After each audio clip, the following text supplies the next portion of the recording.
Hello students, कल हमने पढ़ा था चैप्टर चंद्रग्रहण से लौटती बेर।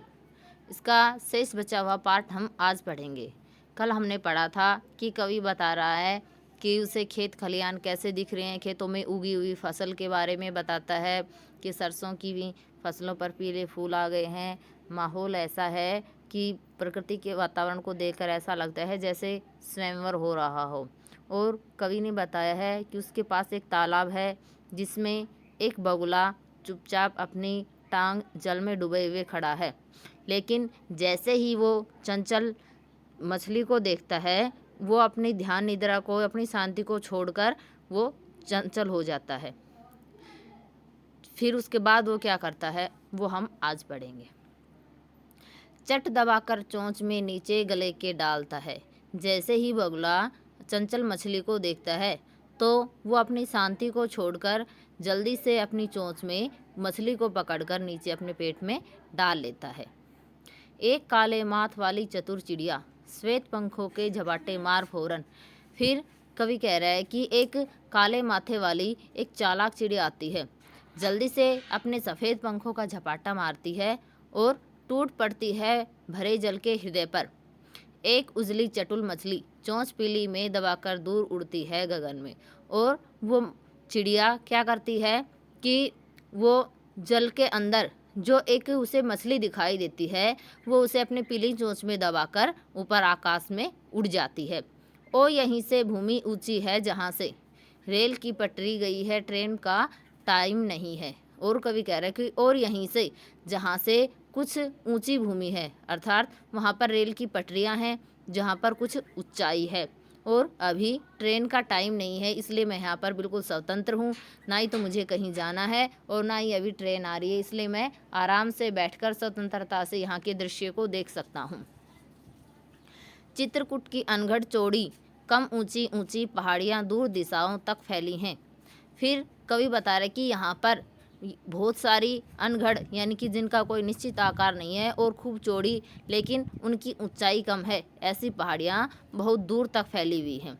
बांझ भूमि पर इधर उधर रीवा के पेड़ कांटेदार कुरूप खड़े हैं। बांझ भूमि पर यानी कि जो भूमि बंजर है, जो उपजाऊ नहीं है, उस भूमि पर रीवा के पेड़ खड़े हैं जिसमें बहुत सारे कांटे लगे हुए हैं। कांटेदार रीवा के पेड़ खड़े हैं। सुन पड़ता है मीठा मीठा रस टपकाता सुग्गे का स्वर टेटे टेटे। और वहीं पर जहाँ पर बंजर भूमि है, वहाँ पर कांटेदार झाड़ियों रीवा के पेड़ खड़े हुए हैं, वहीं पर सुग्गा का अर्थ होता है तोता, कि वहीं पर तोते का मीठा मीठा रस टपकाने वाली आवाज़, सुरीली आवाज़ में उसकी आवाज़ टेटे टेटे सुनाई पड़ती है। सुन पड़ता है मनस्थली का हृदय चीरता उठता गिरता सारस का स्वर। और कवि कह रहे हैं, पहले तो वो बता रहा है कि वहाँ पर तोते का जो सुरीली आवाज़ है वो सुनाई देती है। उसके बाद कह रहा है कि वहीं पर मनस्थली का हृदय चीरता यानी कि बहुत ही ज़ोर से आवाज़ में उठता गिरता सारस का स्वर सुनाई देता है। टिरटो टिरटो मन होता है उड़ जाऊं मैं, पर फैलाए सारस के संग, जहाँ जुगल जोड़ी रहती है हरे खेत में। और कवि कहता है कि ये दृश्य देखकर मेरा मन करता है कि मैं वहाँ इस आकाश में उड़ जाऊं और वहाँ पर सारस के साथ वहाँ जाऊं जहाँ पर सारस की जोड़ी रहती है हरे खेत में। सच्चे प्रेम कहानी सुन लूं चुप्पे चुप्पे। और सारस के और जो नर सारस है और मादा है, उनकी प्रेम कहानी को मैं चुपचाप से सुन लूं। एक बार हम इसको फिर से देखेंगे। चट दबाकर चोंच में नीचे गले के डालता है। कवि कह रहा है कि जैसे बगुला मछली को देखता है, वो जल्दी से उसे अपनी चोंच में दबा लेता है और अपने पेट में डाल लेता है। एक काले माथ वाली चतुर चिड़िया श्वेत पंखों के झपाटे मार फौरन टूट पड़ती है भरे जल के हृदय पर। एक उजली चटुल मछली चोंच पीली में दबाकर दूर उड़ती है गगन में। और कवि कह रहा है कि फिर एक काले मस्तक वाली बहुत ही चालाक चिड़िया जल्दी से अपने सफ़ेद पंखों के झपाटा मारकर और जल में से एक उजली सफ़ेद मछली को अपनी पीली चोंच में दबाकर आकाश में उड़ जाती है। और यहीं से भूमि ऊंची है जहाँ से रेल की पटरी गई है, ट्रेन का टाइम नहीं है, मैं यहाँ स्वच्छंद हूँ, जाना नहीं है। कवि कह रहा है कि और यहीं से जहाँ की भूमि कुछ ऊंची है यानी कि जो ट्रेन की पटरी है वो ऊंचाई पर है और अभी ट्रेन का आने का अभी समय भी नहीं हुआ है और मैं भी स्वतंत्र हूँ, मेरे को कहीं जाना नहीं है, इसलिए मैं आराम से बैठकर इस दृश्य को देख सकता हूँ। चित्रकूट की अनगढ़ चौड़ी कम ऊंची ऊंची पहाड़ियाँ दूर दिशाओं तक फैली हैं। और कवि कह रहे हैं कि यहाँ पर बहुत ही उबड़ खाबड़ सी थोड़ी सी कम और कम ऊंची वाली बहुत सारी पहाड़ियाँ बहुत दूर तक फैली हुई हैं। बांझ भूमि पर इधर उधर रीवा के पेड़ कांटेदार कुरूप खड़े हैं।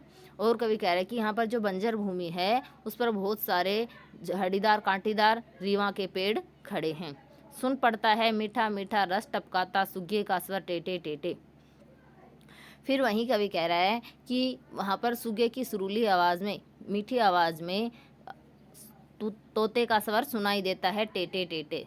सुन पड़ता है वनस्थली का हृदय चीरता उठता गिरता सारस का स्वर टिटो टिटो। और साथ में ही सारस की जोरदार आवाज़, बहुत तेज़ आवाज़, ऐसा लगता है जैसे वो इस सारी वनस्थली का, इस भूमि का हृदय चीर रहा है। इतनी तेज़ आवाज़ में सारस का स्वर सुनाई पड़ता है टिरटो टिरटो। मन होता है उड़ जाऊं मैं पर फैलाए सारस के संग जहां जुगल जोड़ी रहती है हरे खेत में। कवि कहता है कि ये सब देखकर, सारस की आवाज़ सुनकर मेरा मन करता है कि मैं भी अपने पंख फैलाकर सारस के साथ उड़ जाऊं और हरे खेत में वहां चला जाऊं जहां सारस की जोड़ी रहती है। सच्चे प्रेम कहानी सुन लूं चुप्पे चुप्पे और उन दोनों की जो आपसी बातें होती हैं वो मैं चुपचाप सुन लो। अगर आपको इस चैप्टर में कोई डाउट हो तो आप मेरे पर्सनल नंबर पर कांटेक्ट करके उसे क्लियर कर सकते हैं और आपको इसका हिंदी अनुवाद अपनी नोटबुक में करना है। ओके।